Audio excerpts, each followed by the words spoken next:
Azərbaycanda dövlət torpaqlarının icarə haqqı 50%-ə qədər aşağı salınır. Nazirlər Kabinetinin ötən həftə imzalanan qərarının tətbiq mexanizmi açıqlanıb. Bu qərar hansı torpaqlara şamil olunmayacaq? Kimlər bu güzəştdən yararlana bilməz? Ətraflı növbəti süjetdə. Nazirlər Kabinetinin qərarına əsasən özəlləşdirilən dövlət müəssisə və obyektlərinin hüquqi və fiziki şəxslər tərəfindən inşa edilmiş müəssisə və obyektlərin yerləşdiyi dövlət torpaqlarının icarə haqqına güzəştli əmsallar tətbiq olunacaq. Torpaq sahəsi böyüdükcə daha aşağı əmsallar işə düşəcək və bunun nəticəsində icarə haqqında 50%-ə yaxın azalma baş verəcək. 5000 kvadrat metrə qədər olan torpaq sahələri üçün bir əmsal müəyyən ediləcək. 5000-dən 10.000-ə qədər olan hissəyə 0,8, 10.000-dən 50.000 kvadrat metr aralığındakı hissəyə 0,7, 50.000 kvadrat metrdən artıq olan ərazi üçün isə 0,5 əmsal nəzərdə tutulub. Əvvəlki qərarla torpaq sahəsinin icarə haqqı Bakı şəhəri üzrə bazar dəyərinin 3% həcmində, Respublikanın digər və şəhər alanlarında isə bazar dəyərinin 2% həcmində müəyyən edilmişdir.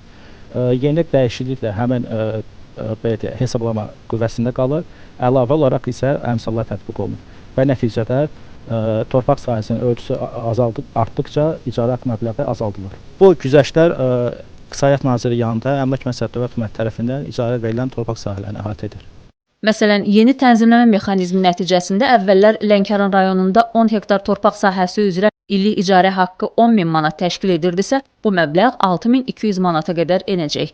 Ekspertlər hesab edirlər ki, bu qərar istifadəsində böyük torpaq sahələri olan sahibkarların xərclərini əhəmiyyətli dərəcədə azaldacaq. Zavod, fabrik, istehsal müəssisələri və ya xidmət müəssisələri var ki, məsələn, onların istifadələrində hektarlarla dövlət torpaqları var. Bu da təbii ki, bazar dəyərinə uyğun olaraq, xüsusən Bakı şəhərində və yaxud iri şəhərlərdə elədir ki, yəni qiymətlər bugünkü real bazar dəyəri ilə hesablanılır.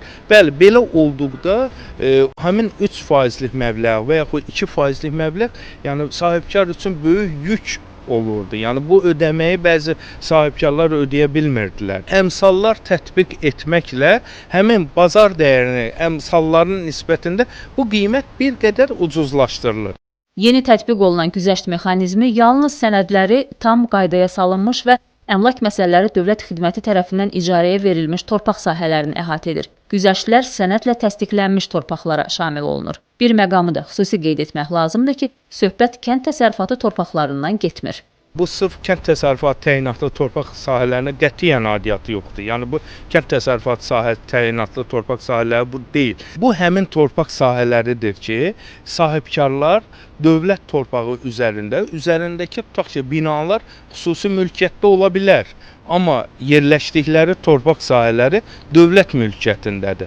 Bu müəssisələr, belə müəssisələr çoxdur. Xidmət müəssisələrindən məsələn restoranlar, iaşə şəbəkələri, nəqliyyat xidməti göstərən avtoparklar ola bilər, müxtəlif göstərmək olar və istehsal müəssisələri.